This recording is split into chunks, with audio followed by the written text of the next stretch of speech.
আসসালামু আলাইকুম।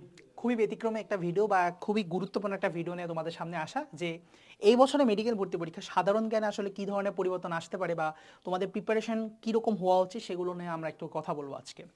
দেখো, শুরুতে একটা কথা বলবো যে আমরা জানো আমাদের দেশের প্রেক্ষাপটটা অনেকটা চেঞ্জ হয়ে গেছে, যার কারণে সাধারণ জ্ঞানের ধরনটাও কিন্তু হয়তো চেঞ্জ হবে বা কিছু একটা তোমরা আইডিয়া করতেছো।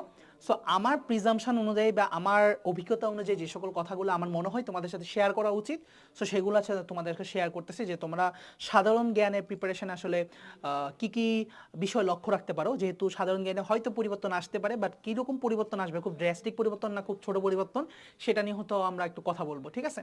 সো দেশের প্রেক্ষাপটের উপর ভিত্তি করে আমাদের কিছু সাম্প্রতিক টপিক থেকে পড়াশোনা করতে হবে। যেমন দেশে ঘটে যাওয়া বর্তমানে কোটা বিরোধী আন্দোলন, বৈষম্য বিরোধী ছাত্র আন্দোলন এবং অন্তর্বর্তীকালীন সরকার রিলেটেড, এবং ডক্টর ইউনুস স্যার নিয়ে অনেক কথাবার্তা হচ্ছে। সো এই সকল সাম্প্রতিক বিষয়গুলো নিয়ে একটু পড়াশোনা করতে হবে। সো এই সকল সাম্প্রতিক বিষয়গুলো নিয়ে একটু তোমাদের জানতে হবে। সো বিগত অনেক বছর ভর্তি পরীক্ষা হয়তো কোনো সাম্প্রতিক থেকে কোনো প্রশ্ন ছিল না।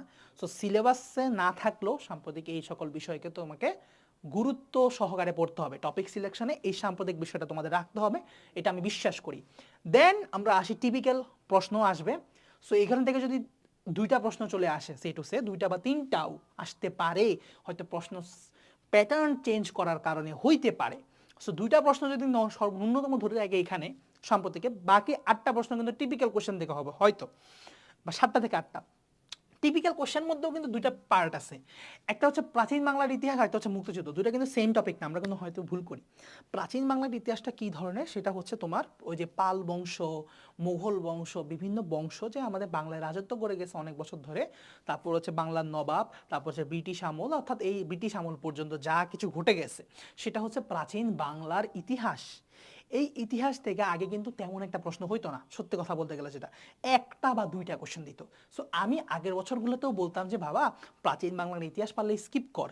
মানে কেন, তুমি ওই একটা প্রশ্নের জন্য এত বড় ইতিহাস পড়ার দরকার নাই, যেটা বিভিন্ন ঢাকা ইউনিভার্সিটি বা বিভিন্ন ভর্তি পরীক্ষায় আসে বা বিসিএসে আসে। এগুলো কিন্তু এগুলো থেকে হয়তো এবার মেডিকেলের পরীক্ষায় আসবে না, কারণ মেডিকেলের পরীক্ষায় আসে কম এগুলো থেকে। কিন্তু এই বছর হয়তো ট্রেন্ডটা কোনো কারণে চেঞ্জ হতে পারে, যে এইটা 50% আসবে আর এইটা 50% আসবে। অর্থাৎ প্রাচীন বাংলার ইতিহাস থেকে যেখানে দেখা যেত একটা আসতো হাইয়েস্ট বা দুইটাও হাইয়েস্ট আসতো, সেখানে দেখা যেতে পারে প্রাচীন বাংলার ইতিহাস থেকে তুলে দিছে 3টা থেকে 4টা প্রশ্ন। বুঝা গেল? তো বাকি যে 4টা প্রশ্ন থাকবে হয়তো সেগুলো মুক্তিযুদ্ধ রিলেটেড হয়তো থাকতে পারে। সো মুক্তিযুদ্ধ, অর্থাৎ মুক্তিযুদ্ধ কিন্তু শুধু 1971 না, মাথায় রাখতে হবে 1952 থেকে 1975-এর প্রেক্ষাপট পর্যন্ত সবই কিন্তু মুক্তিযুদ্ধের মধ্যে আসে। সো টপিক সিলেকশন আমরা এটা যে মাথায় রাখবো যে প্রাচীন বাংলার ইতিহাস থেকে এবার হয়তো প্রশ্ন বেশি আসবে, তো আমরা একটু প্রাচীন বাংলার ইতিহাসটাও পড়ে আসতে হবে। ইন শর্টে ইম্পর্টেন্ট ডিটেলসগুলা আমাদের পড়ে আসতে হবে। এখন কথা হচ্ছে ভাইয়া, তাহলে তো পড়াটা বেড়ে গেল, কিন্তু পড়াটা এত, আমরা 10 মার্কের জন্য এত কেন পড়বো, আমরা 10/10 প্রিপারেশনের জন্য আমরা কেন এত বিষয়গুলো পড়বো? সো তোমাদের জন্য সলিউশন আছে ভাইয়া।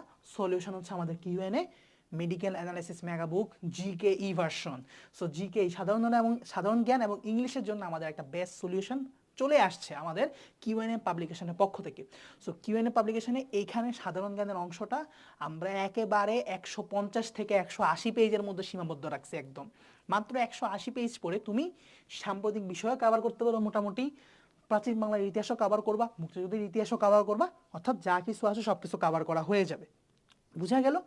এইবার হয়তো যে ট্রেন্ডটা পরিবর্তন হতে পারে সেটা হচ্ছে যে আগে হয়তো বঙ্গবন্ধু শেখ মুজিবুর রহমান নিয়ে অনেক প্রশ্ন আসতো, হয়তো এই বছর প্রশ্ন আসবে না, ডিফারেন্স হবে এতটুকুই। বাট মুক্তিযুদ্ধ নিয়ে যে একদমই প্রশ্ন থাকবে না, এই চিন্তাটা কিন্তু আবার ভুল হবে আমার কাছে মনে হয়।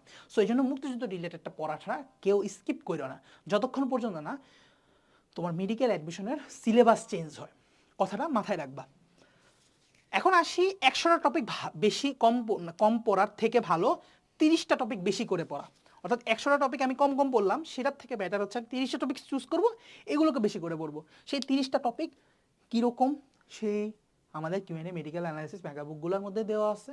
আমরা টপিক কম আলোচনা করছি, কিন্তু যেগুলো আলোচনা করছি সেগুলো সবগুলো মেডিকেল অ্যাডমিশন টেস্টে আসার মতো। বুঝা গেছে? সো এভাবে চুজ করে পড়তে হবে। সো আমি হয়তো তোমাদের টপিকের উপর আবার ভিডিও বানানোর ট্রাই করব। সো এই ভিডিওটা হচ্ছে একটা প্রিলিমিনারি ভিডিও, যে কী ধরনের পরিবর্তন আসবে, তোমরা প্রিপারেশনের ক্ষেত্রে প্রিলিমিনারি কী সকল কথাবার্তা মাথায় রাখতে পারো সেগুলো নিয়ে, ঠিক আছে? সো এই হলো ঘটনা। তারপর আমরা আসি যে আরেকটা ইম্পর্টেন্ট কথা দিয়ে আমি শেষ করব, কারণ ভিডিওটা একেবারে আনইম্পর্টেন্ট না, আমরা অনেক কিছু জেনে যাব ভিডিওটা থেকে। যে বিসিএস এবং ভার্সিটি অ্যাডমিশনের কোশ্চেন থেকে কিন্তু কমন পড়ে, প্রতি বছরই কমন পড়ে, এবং এই বছর আমার কাছে কেন জানি মনে হয় এই কমনের সংখ্যাটা আরও বেশি বেড়ে যাবে। ঠিক আছে, সো জিকেটা একদম ওই বঙ্গবন্ধু এবং একদম মুক্তিযুদ্ধ ঘেঁষা হবে না, হয়তো সব কিছুর সংমিশ্রণে একটা ব্যালেন্সড জিকে প্রশ্ন হয়তো তোমরা পাবা। এইটা হচ্ছে ঘটনা, বুঝছো? মানে আমার কাছে এটা মনে হয় পার্সোনালি। সো এই জন্য বিগত 7-8 বছরের অন্ততপক্ষে বিসিএস প্রশ্ন এবং ভার্সিটি প্রশ্ন ব্যাংক তোমরা অবশ্যই খুব ভালো করে সলভ করবা। আমি মনে করি এখান থেকে তোমরা একটা ভালো একটা মানে পার্সেন্টেজ কমন পাবা। সো এই হলো তোমাদের প্রতি আমাদের উপদেশ, এবং এই বিসিএস ভার্সিটি কোশ্চেনগুলো কিন্তু আমরা এখানে অ্যাড করে দিছি topic wise. So that's why hour books are best in this market. So এই জন্য তোমরা অবশ্যই ডেমো পিডিএফ দেখে যদি মনে হয় তোমরা অর্ডার করতে চাও, ইনশাল্লাহ অর্ডার করে ফেলো। আমার একটাই কথা থাকবে, সাধারণ জ্ঞানের প্রিপারেশানে বড় মোটা বই পড়ার থেকেও দরকার কম্প্যাক্ট একটা সলিউশন, যে সলিউশনটা আমরা প্রোভাইড করতে চাচ্ছি, এবং শিক্ষার্থীদেরও এক জিনিসটা বুঝাইতে চাচ্ছি যে টপিক পড়বা কম, কিন্তু যা পড়বা সব যাতে আমাদের কমন পড়ে, এই সকল টপিকগুলো যাতে আমরা কভার করে পড়াশোনা করতে পারি। এবং তোমাদের চিন্তাধারাটা বললাম যে কি অ্যাপ্রোচে আসলে জিকেটা এবার পড়বা। এবার জিকে একেবারে শুধুমাত্র মুক্তিযুদ্ধ এবং বঙ্গবন্ধু ঘেঁষা হবে না, অনেকগুলা টপিকের সংমিশ্রণ থাকবে। ঠিক আছে, সো আজকের জন্য এতটুকুই, দেখা হচ্ছে পরবর্তী ভিডিওতে। আল্লাহ হাফিজ।